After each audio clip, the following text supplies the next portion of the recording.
মঙ্গলবার অতি ভয়ানক দিল্লির বাতাস। দিল্লিতে এসকিউআই 978 49টি সিগারেট খাওয়ার সমান, যেটা বলা হচ্ছে প্যাসিভ স্মোকারদের 49টি সিগারেট খাওয়ার সমান। এই মুহূর্তে দিল্লির বায়ু দূষণ এসকিউআই এর যা মাত্রা এবং গুণমান সূচক বাতাসের 500 ছুঁই ছুঁই।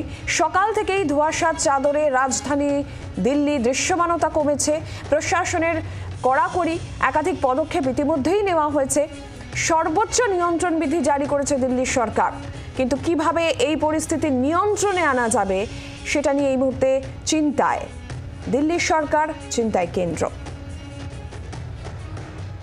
সরাসরি রাজীব চক্রবর্তী আমাদের প্রতিনিধি রয়েছেন আমাদের সঙ্গে। রাজীব, প্রত্যেক বছরের এই ছবি আমরা দেখতে পাই রাজধানী দিল্লিতে, এবং এই বছর মাত্রাটা বাড়তে বাড়তে এতটা পর্যায়ে, এতটা সিরিয়াস পর্যায়ে পৌঁছে গিয়েছে যেখানে এসকিউআই 978।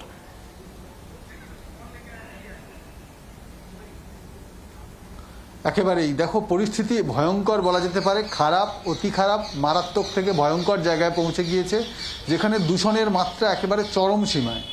আর যার ফলে রীতিমতো গ্র্যাপ 4 চালু করা হয়েছে, গ্রেডেড রেসপন্স অ্যাকশন প্ল্যান। সেটি চালু করার অর্থ বেশ কিছু বিধিনিষেধ জারি করা। মূলত দিল্লির বাইরে থেকে যে সমস্ত পণ্যবাহী গাড়িগুলি দিল্লিতে ঢোকে সেগুলিতে নিয়ন্ত্রণ করা, সেগুলিতে নিষেধাজ্ঞা জারি করা। পাশাপাশি দিল্লির মধ্যে যে সমস্ত গাড়ি চলাচল করে, পণ্যবাহী গাড়ি, ডিজেল চালিত গাড়ি, যে সমস্ত গাড়িগুলো রয়েছে তাদের যে দূষণের মান সেগুলিকে নিয়ন্ত্রণ করে গাড়িগুলিকে নিয়ন্ত্রণ করা। এগুলি যেমন রয়েছে সরকারি অফিসগুলিতে 50% কাজ, কর্মচারীরা কাজে যোগ দিচ্ছেন, বাকিরা তারা ওয়ার্ক ফ্রম হোম করছেন। স্কুলগুলি ছুটি রয়েছে। জওহরলাল নেহরু বিশ্ববিদ্যালয়, দিল্লি বিশ্ববিদ্যালয় তারাও ক্লাস বন্ধ রেখেছে।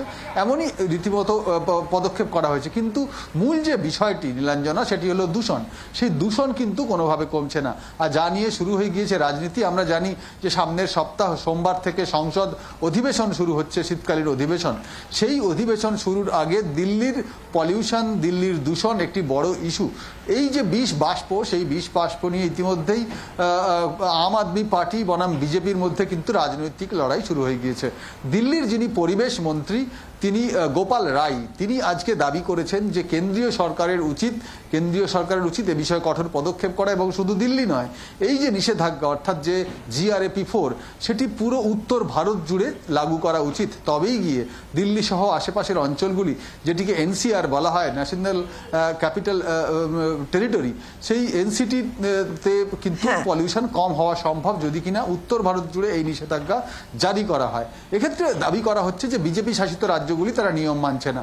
উল্টো দিকে ভারতীয় জনতা পার্টি তারাও কিন্তু এইখানে দিল্লির আপ সরকারকে দুষছে। অতএব একদিকে যখন সাধারণ মানুষ, আমার তোমার মতো মানুষ, যারা বাইরে বেরোতে পারছেন না, যাদের শ্বাস নিতে কষ্ট হচ্ছে, যারা অসুস্থ, তাদের অবস্থা আরও খারাপ। এই পরিস্থিতিতে দূষণ নিয়ে রীতিমতো রাজনীতি শুরু হয়ে গিয়েছে। সাধারণত আমাদের দেশে যা হয়ে থাকে, সংসদ অধিবেশনের আগে দিল্লির দূষণ একটা বড় ইস্যু রাজনৈতিক হতে চলেছে। কিন্তু বিগত কয়েক বছর ধরে ঠিক এই সময়টা, যখন দীপাবলি শেষ হয়, যখন শীত আস্তে আস্তে করে পড়তে শুরু করে, যখন বাতাস চলাচল কমে আসে, তখন কিন্তু এই দূষণের মাত্রা বাড়তে থাকে। আর এর মধ্যে গোপাল রায় আজ আরও একটি প্রস্তাব দিয়েছেন। তার প্রস্তাব যে কৃত্রিম বৃষ্টি করাতে হবে, আর্টিফিশিয়াল রেন করাতে হবে, তবে গিয়ে কিন্তু এই দিল্লির আকাশে যে স্মগ জমে আছে সেটি নামবে। এখন তাই নিয়ে আলোচনা শুরু হয়েছে। যেহেতু দিল্লির পরিবেশ মন্ত্রী, তিনি কেন্দ্রীয় সরকারের মন্ত্রী, পরিবেশ মন্ত্রীকে চিঠি লিখছেন, এবং চিঠি লিখে দিল্লি জুড়ে, দিল্লির আকাশে হেলিকপ্টার দিয়ে সেক্ষেত্রে এই যে দূষণ, এই বিষ বাষ্প, এই নিয়ন্ত্রণে কি পদক্ষেপ করা হয়, অবশ্যই নজর থাকবে। রাজীব, তোমাকে ধন্যবাদ।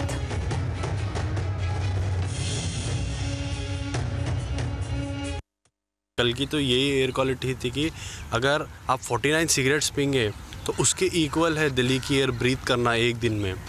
तो ये पोल्यूशन जैसा जैसा बढ़ता जाएगा, ह्यूमन डिपेंडेंसी ऑक्सीजन पे है, हम लोग ब्रीथ करते हैं एयर। यही अगर मैंने ये देखा था कि कल AQI जो कि एयर क्वालिटी इंडेक्स है, वो काफ़ी दूसरे शहरों से बहुत ज़्यादा ही सीवियर पोल्यूट हो चुका है।